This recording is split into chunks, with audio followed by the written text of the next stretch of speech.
Hello friends, welcome back to our channel. సాధారణంగా ఆలయాల్లో లడ్డు, చక్కెర పొంగలి, పులిహోర వంటి ఆహార పదార్థాలను ప్రసాదంలో భక్తులకు అందజేస్తూ ఉంటారు.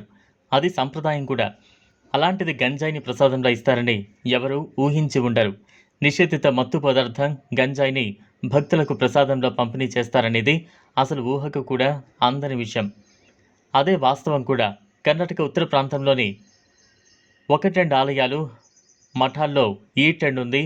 చాలా కాలంగా ఇది కొనసాగుతోంది. కొన్ని సామాజిక వర్గాల్లో గంజాయిని ప్రసాదంలో స్వీకరించే ఆనవాయితీ ఉండటంతో దాన్ని కొనసాగిస్తున్నట్లు చెబుతున్నారు. కర్ణాటక ఉత్తర ప్రాంతంలోని యాద్గిరి జిల్లాలో వెలసిన మౌనేశ్వర ఆలయంలో భక్తులకు చిన్న చిన్న గంజాయి ప్యాకెట్లను ప్రసాదంలో పంపిణీ చేస్తున్నారు. ఇది అక్కడ అధికారికమే. ఆలయ పాలక మండలి అధికారికంగా గంజాయిని అందిస్తోంది. యాద్గిరి జిల్లాలోని తింధినిలో ఈ ఆలయం ఉంది. మౌనీశ్వరుణ్ణి ఇక్కడ పూజిస్తారు. పరశురాముణ్ణి మౌనీశ్వరుడిగా, మానప్పగా ఆరాధిస్తారట స్థానికులు. ఈ ఆలయంలో గంజాయిని ప్రసాదంలో అందజేయడం ఆనవాయితీగా వస్తోందని ఓ జాతీయ ఆంగ్ల దినపత్రిక ప్రత్యేక కథనాన్ని ప్రచురించింది. ఉత్తర కర్ణాటక జిల్లాల నుంచి పెద్ద ఎత్తున ఈ ఆలయాన్ని సందర్శిస్తుంటారు భక్తులు. కొన్ని సామాజిక వర్గాల్లో గంజాయిని స్వీకరించడం సంప్రదాయబద్ధంగా వస్తోందని, దానిని కొనసాగిస్తున్నామని ఆలయ పాలక మండలి సభ్యులు చెబుతున్నారు. శరణ, శప్త, అరుడ, అవధూత సామాజిక వర్గానికి చెందిన భక్తులు గంజాయిని సేవించడానికి పవిత్రంగా భావిస్తారని, ధ్యానంలోకి వెళ్లడానికి ఇది ఉపకరిస్తుందనే భావన వారిలో ఉందని తెలుస్తోంది.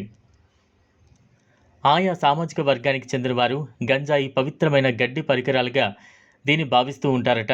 ఆలయాన్ని ఎవరు సందర్శించినా వారికి గంజాయి ప్రసాదంలో అందజేస్తామని మౌనీశ్వర స్వామి ఆలయ కమిటీ సభ్యుడు గంగాధర్ నాయక్ తెలిపారు. వార్షికోత్సవాల సమయంలో భక్తుల తాకిడి తీవ్రంగా ఉంటుందని చెప్పారు. ఎవరైనా ఆలయానికి వచ్చి స్వామివారిని దర్శించుకోవచ్చని, ఆలయ ప్రాంగణంలోనే గంజాయిని సేవించడానికి అనుమతి ఉందని ఆయన తెలిపారు. గంజాయి సేవనాన్ని భక్తులు పవిత్రంగా భావిస్తారని చెబుతున్నారు.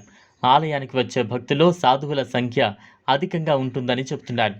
ఉత్తర కర్ణాటక జిల్లాల నుంచి రద్దీ అధికంగా ఉంటుందని పేర్కొన్నారు. చూసారు కదా, ఇది వాళ్ళ వీడియో. ఈ వీడియో కనుక మీకు నచ్చినట్లయితే లైక్ చేయండి, షేర్ చేయండి, ఛానల్ను సబ్స్క్రైబ్ చేసుకోండి. Thanks for watching.